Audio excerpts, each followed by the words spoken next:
Hello everyone, it is Katie here from the Queen of Teen Fiction, and it is time to catch you up on all the books that I have been reading.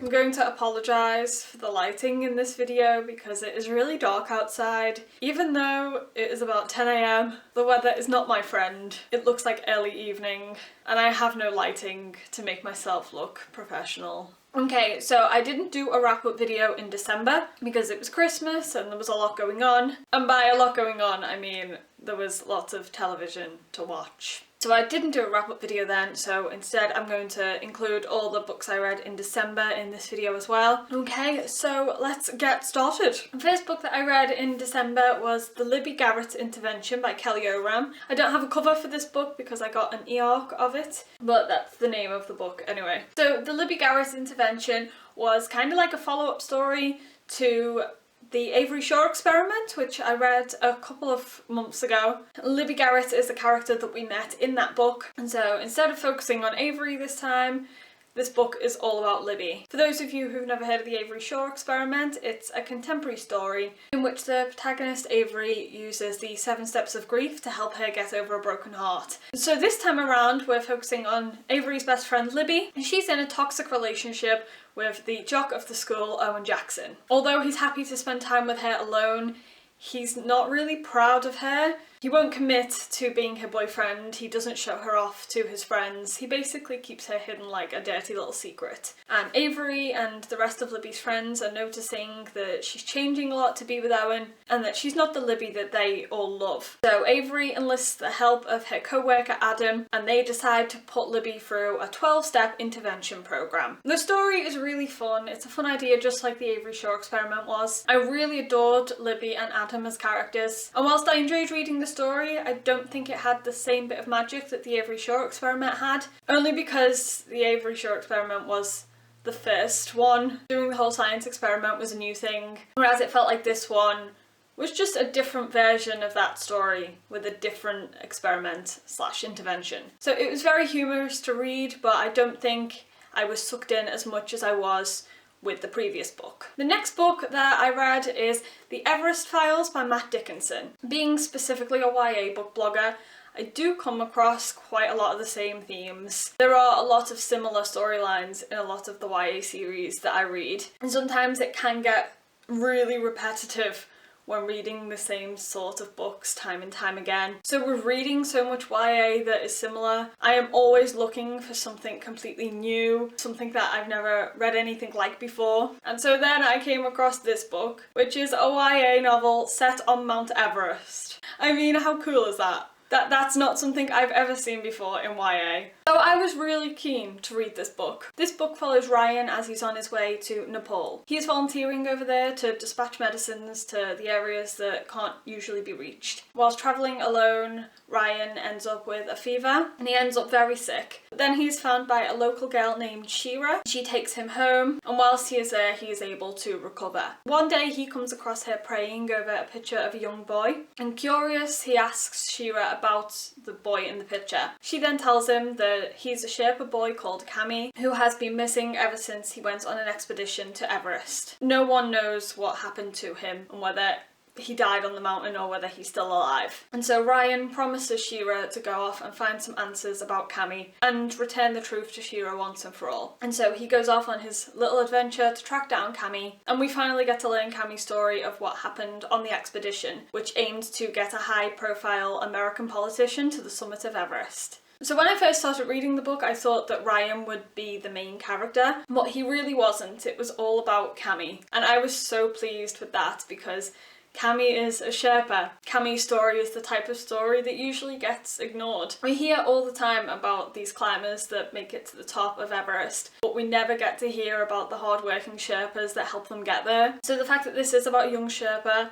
and showing how dangerous this lifestyle can be for people like Kami, I was just really thrilled that the book focused on that. It's such a fantastic story as well. There's so much action and danger all the time. So it just made such a change from the books that I usually read. I think that's why I fell in love with it so much. If you are looking for something different to read in YA, then I would highly recommend this book. The next book that I read is Truthwitch by Susan Dennard. This is my art copy of the book, so this isn't the finished cover, but it is very beautiful. And this is a very action-packed high fantasy novel, and it follows two witches, Sophia and Iseult, and they are thread sisters, so they have an extremely close bond of friendship. And that is what this story is about, basically. It shows the levels that they would go to protect each other. Safi is a truth witch, which means she has the ability to tell when people are lying or when they're telling the truth. Her type of witchery is extremely rare, so Safi has to constantly hide her power, or in the wrong hands she could definitely be used as a weapon.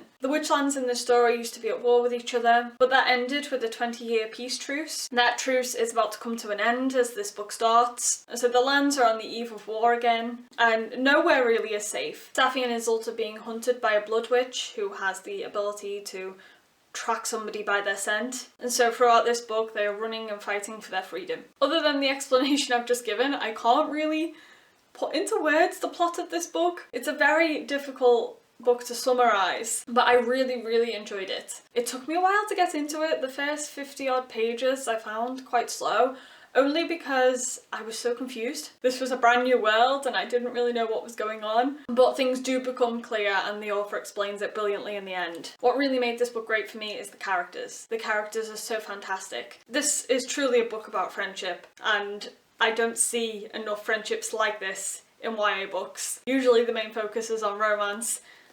This is all about epic friends. So if you like high fantasy books, then you're definitely going to love Truthwitch. The next book I read is Never Evers by Tom Ellen and Lucy Iverson. This book falls slightly in the middle grade YA area. This book is about Mouse and Jack, who are both in separate schools, but they both end up on the same school trip to the Alps. And whilst there, their paths cross. Jack has two friends, Max and Toddy, and Mouse has two friends, Connie and Kira, and we see those two groups clashing in various ways throughout this book. It's so funny. I can't remember the last time I laughed so much at a book. I flew through this in a couple of days, and it was just a nice change to read a really cute story. It's also a great piece of UK YA. The British humour in this book is just so on point. So if you like contemporary books, then I would highly suggest this one. The next book that I read is Annabeth Neverending by Layla Kader Dam. This book follows Annabeth as she finds an ancient Egyptian necklace in a flea market sale. She feels highly drawn to this necklace, and whenever she touches it, she has visions of her previous life in ancient Egypt. Until she finds this necklace, she had no idea that she had a past life in Egypt, and so this book follows her learning about her reincarnation. Also, the people that she sees in these visions of her past life, they start appearing in this reincarnation, and she has to continue figuring out who's who. I wanted to read this book because I am a huge fan of anything ancient Egypt related, and I am always looking for YA books that incorporate Egyptian history, so that was the main reason why I decided to read it. I was definitely disappointed with it, only because whilst I loved the Egyptian side of things, the rest of it I didn't really enjoy. I couldn't connect with Annabeth at all, and she has two love interests in the book, twins, CJ and Gabriel. The romances, I just didn't feel a connection there at all. I couldn't see the boys in the same way that Annabeth did, and also everything moves so quickly, so the romances didn't work for me. I also just didn't connect with the tone of the book.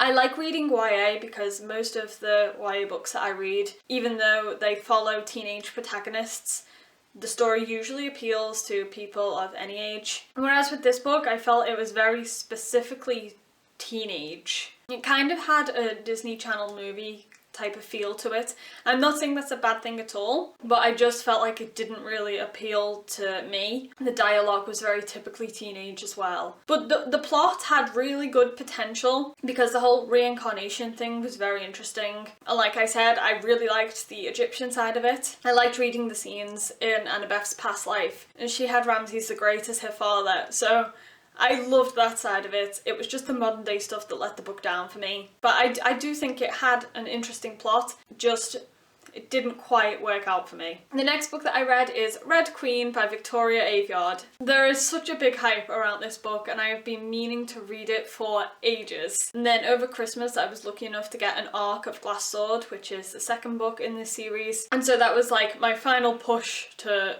buy this book and read it. In Red Queen, the world is divided by blood. You're either a red or a silver. Silvers have special powers and they rule over the reds and basically treat the reds like servants. The reds don't really get a say in their lives. When they're 18, if they don't have a job, they're automatically sent off to war. And so there is a lot of resentment towards silvers. And the main character, Mare, is a red who discovers that she has powers that should only be held by people with silver blood. And that puts fear into the silvers. So the royal family in this book end up hiding the fact that she is a red, not to protect her, but to protect themselves, to stop people from questioning who and what she is. And so it was a very interesting concept for me. The thing about this book is that it includes a lot of familiar elements from other YA series that I've seen quite a lot, but even with the similarities, Red Queen still managed to feel quite fresh. And the thing is as well, it's very hard to be original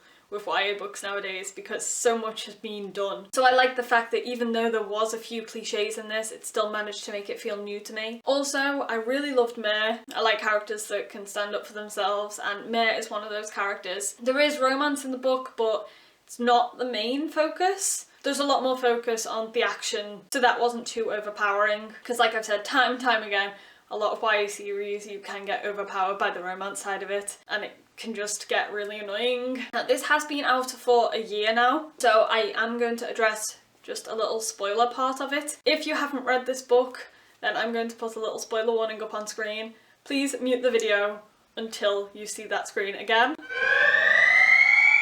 Okay, so the thing that really annoyed me the most about this book was Maven. I am so devastated about Maven, because even though there were several hints that he was his mother's son and that he didn't have the best intentions, I, like Mare, desperately wanted to believe that he was a good person. I was just in complete denial that he was anything other than what he pretended to be. And so when it was revealed that he actually was a villainous little shit, I was heartbroken because I'd grown to love him so much in this book. And although I really like that the book has made me feel like that, I am so mad. But yeah, it was kind of like a plot twist that was hidden in plain sight because you could see it coming, but you didn't want to believe that it was coming. So yeah, I enjoyed that, but also hated it as well. So yeah, that's the end of the little spoiler section. But overall, I really did enjoy this book. I think it's another great YA series. I've just started reading Glass Sword and I can't wait to see what's in store. So yeah, I am glad that I picked up Red Queen eventually. The last book that I read is a big one, and it is Harry Potter The Character Vault, and it is written by Jodie Revenson, and it's impressive. I can't even hold this up on the camera. I have no idea if you can see this or if I'm out of frame. I don't know.